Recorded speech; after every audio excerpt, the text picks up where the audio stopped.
Santiago, capítulo 5, versículos 14 y 15. Podemos leerlo todos juntos en voz alta. Dice: ¿Está alguno enfermo entre vosotros? Llame a los ancianos de la iglesia y oren por él, ungiéndole con aceite en el nombre del Señor. Y la oración de fe salvará al enfermo, y el Señor lo levantará. Y si estuvieren pecados, le serán perdonados. Este texto se explicó en el campamento en el que estuvimos los últimos días. Nos habla de una práctica muy sencilla y que por ende requiere la fe sencilla del hermano al tener esa oración por el enfermo. Y esa cualidad que es tan mínima pero tan indispensable antes de tener una oración. A mí me hizo acordar a una historia que está en Marcos capítulo 9. ¿Lo encontraron? Marcos 9, 14 nos cuenta: y como vino a los discípulos, vio grande compañía alrededor de ellos y escribas que disputaban con ellos. Y luego toda la gente viéndole, el Señor Jesús, se espantó y corriendo a él le saludaron y preguntóles: ¿qué disputáis con ellos? Y respondiendo uno de la compañía dijo: Maestro, traje a ti mi hijo, que tiene un espíritu mudo, el cual donde quiera que le toma le despedaza y echa espumarajos y cruje los dientes y se va secando. Y dije a tus discípulos que le echasen fuera y no pudieron. Y respondiendo él les dijo: Oh generación infiel, ¿hasta cuándo estaré con vosotros? ¿Hasta cuándo os tengo de sufrir? Traédmele. Y le trajeron. Y como le vio, luego el espíritu le desgarraba, y cayendo en tierra se revolcaba, echando espumarajos. Y Jesús preguntó a su padre: ¿cuánto tiempo ha que le aconteció esto? Y él dijo: desde niño. Y muchas veces le echa en el fuego y en aguas para matarle. Mas si puedes algo, ayúdanos, teniendo misericordia de nosotros. Y Jesús le dijo: si puedes creer, al que cree todo es posible. Y luego el padre del muchacho dijo clamando: creo, ayuda a mi incredulidad. Y como Jesús vio que la multitud se agolpaba, reprendió al espíritu inmundo, diciéndole: espíritu mudo y sordo, yo te mando, sal de él y no entres más en él. Entonces el espíritu, clamando y desgarrándole mucho, salió. Y él quedó como muerto, de modo que muchos decían: está muerto. Mas Jesús, tomándole de la mano, enderezóle y se levantó.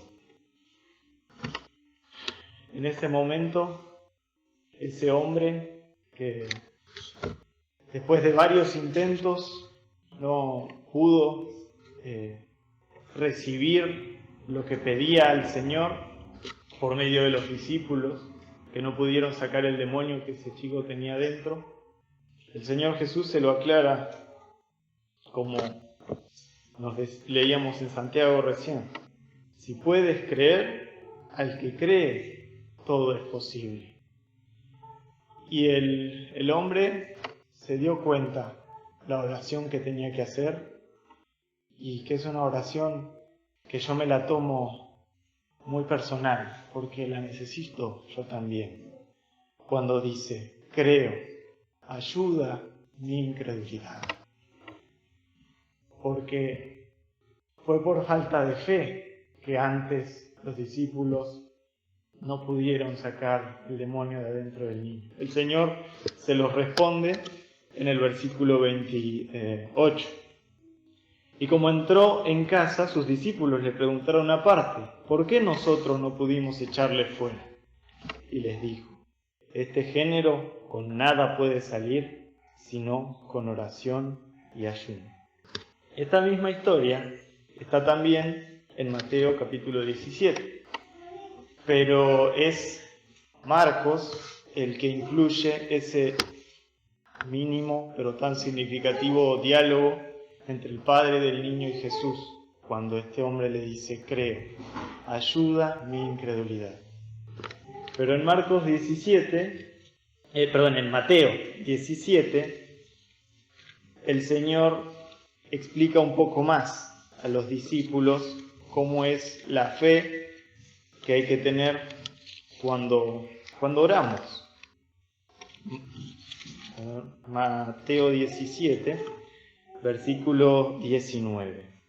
Ahí, retomando la misma historia. Entonces, llegando sus discípulos a Jesús, aparte, dijeron: ¿por qué nosotros no lo pudimos echar fuera? Y Jesús les dijo: por vuestra incredulidad.